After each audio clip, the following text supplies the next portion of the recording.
Hello my dear family, welcome to మీ సుధక్క ముచ్చట్లు. నిన్న వీడియోలో చెప్పాను కదండి, గ్యాస్ సిలిండర్ అయిపోతే రైస్ కుక్కర్లో అయితే నేను మళ్ళీ కుకింగ్ స్టార్ట్ చేశాను. అసలు దీనికి నాకు చాలా అనుబంధం అయితే ఉందని ఆ రోజు రాత్రి ఉదయం చేసుకున్న వంటలన్నీ మీరు చూస్తూ ఉండండి. అసలు ఏంటి అనేది ఈ వీడియోలో చెప్పేస్తాను.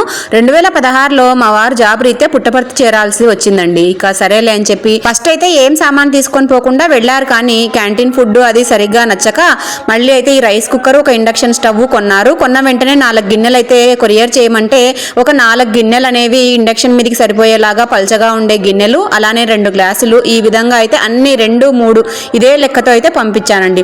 అదే విధంగా నేను ఇలాగా 3 సంవత్సరాలు ఆ గిన్నెలతోనే అడ్జస్ట్ అయిపోయానండి. ఎందుకంటే ఒక ఊరు నుంచి ఒక ఊరికి ట్రాన్స్ఫర్ కావడము, ఆ సామాన్లన్నీ షిఫ్ట్ చేసుకోవడము, ఇవన్నీ కూడా ఎవరైనా గవర్నమెంట్ జాబ్స్కి చెందిన వాళ్ళు ట్రాన్స్ఫర్లు ఉంటాయి చూడండి, వాళ్ళకైతే సరిగ్గా తెలుస్తుంది. చాలా విసుగొచ్చేదండి. అందుకనే నేను అలానే 3 ఏళ్ళు గడిపాను.